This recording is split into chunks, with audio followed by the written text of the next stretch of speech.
baada ya Fatuma Zarika kupokonywa taji lake na Yamilet Mercado kule Mexico. Kulikuwa na gumzo ambalo lilisambaa katika mitandao ya kijamii, Zarika aliposema kuwa hakuna usaidizi, na mwanabondia mwingine wa kike ni Judy Waguthi, alikuwa bingwa, taji ambalo alishinda la lightweight kule Ufaransa mnamo mwezi Machi mwaka 2018, lakini akashindwa kutetea taji hilo kutokana na ukosefu wa ufadhili. Ana yepi ya kusema kuhusiana na maandalizi yake, na je, hatima yake ya ndondi Kenya ni ipi? Got an opponent. I was supposed to fight with a lady from Canada. The WBC approved. The fight it was on. But the sad part, it's like Kirinyaga County, they just went mute. And after that, the president was so pissed. Juu alikuwa ametupea the extra time. He extended the time, like 2 months. And after that, you are like, actually, we don't know what's next, because Kirinyaga County went mute on me. And after that, September 1st, he just emailed my manager, and he was like, we are sorry, but we're declaring the belt vacant. Yeah, so after that, it has been a rough journey, because winning a belt and losing it like that. Actually, I have the belt at home.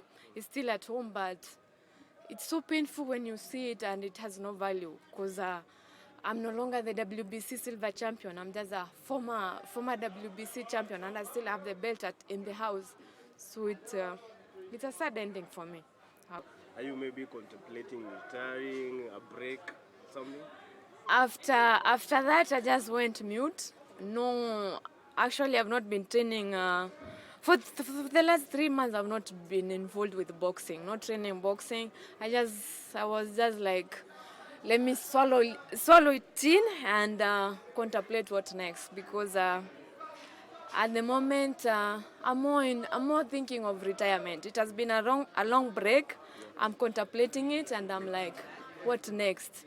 From being our WBC silver champion to a challenger, and on top of that, I'm a challenger, but still I don't have support. It's just me and my manager, me and my team. So it's really sad. It's really hard to push it. There is no morale. There is no motivation for me to wake up, to go to the gym, to train. I'm like, even if tomorrow I get an international fight, I don't think I have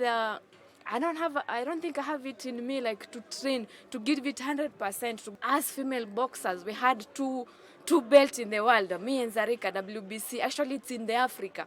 It was only us. It was here in Kenya, but still, no one came through for us. There was a time me and Zarika, we went to see Amina, and she spoke so well. She promised a lot, and we left her in the office. We were so happy, but after that, we never heard of her. When we saw her enter in the office, it was like, finally, God has answered our prayers, because we have a woman representing us in the ministry. But it's hard. It's sad, because things are worse. I would say they are worse. We have a female CS, but things are worse for female athletes. Yeah, I would say that. And with all the challenges, I mean, you've gone through in this sport that is boxing, also looking at Zarika, the challenges she's going through at the moment without a sponsor. You have a daughter.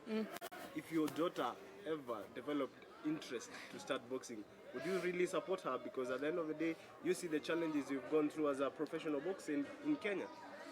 Actually, unless she fights away, not in Kenya, I would support that. But for the national anthem of Kenya, I don't think I would. I don't think I would be 100% patriot on that. Yeah, because I've just been. We have been neglected so much. Yeah.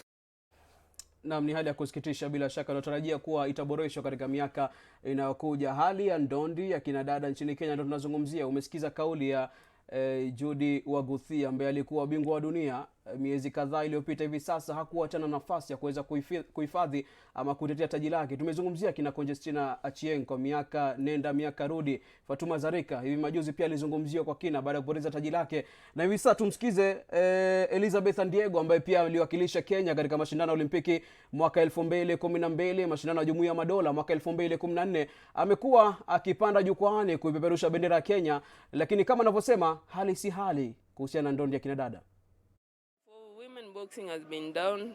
There's not been like much competition, but the thing is there is no motivation for upcoming young girls or females that I look up. If I join boxing, what will I gain? So most of it, we do it as a way of passion. Yeah, so if you like, for me, I've been doing it for like 10 years, but it's all about passion. Because I can say nothing much has been done since I started.